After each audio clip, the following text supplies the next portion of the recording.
Well, Seth Greenberg is with us to put a bow on the Eastern Conference Finals before we start talking about Raptors and Warriors. So, we have this point where the Raptors are trailing by 15 late in the third. At that point, they had a 4.6% chance not good.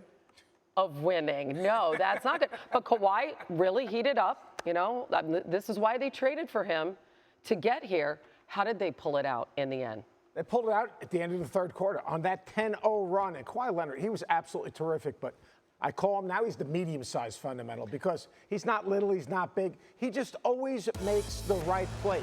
He's so competitive. He's Jordan-esque. Gets to the lane, draws an extra defender, finds Gasol. Right here, head up, sees Ibaka on the cut. He can score it. He can make others better. He never forces anything. Look at his patience right there. His patience, his poise.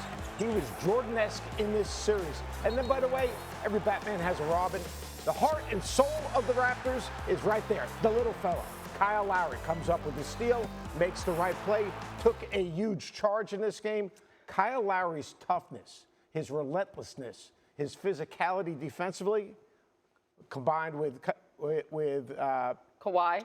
And he's known is really yeah. special. I mean, if you look at Kyle Lowry and the heartache in the playoffs that this Raptors team has experienced, but now the finals begin there on Thursday.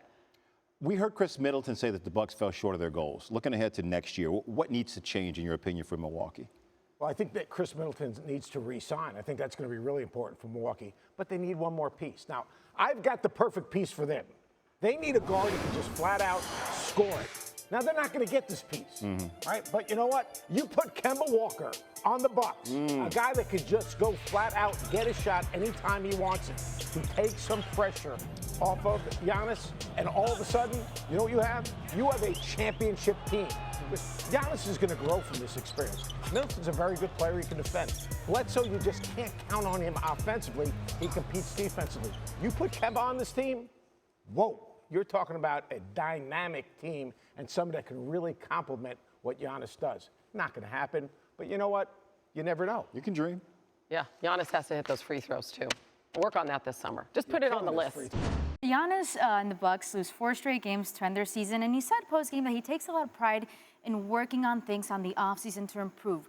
What do you think he needs to be working on so this doesn't happen again next season? Like, he's probably going to be MVP of the NBA this year. But he does need to improve. He needs to improve his ability to step up and make a shot outside of the lane. In this series, he's 9 for 33 for jumpers outside the lane. It's 27%. He needs to be able to hit a spot, elevate, jump up, and knock down a jumper. He needs to be able to extend his range out. And then the other thing he needs to do is we see Giannis driving it in transition. We see him catching the ball at the high post and getting downhill. He's got to develop a post-up game. He's so quick. He's so strong. He's got to be able to give it up, get to the block, hold a spot, and score it there.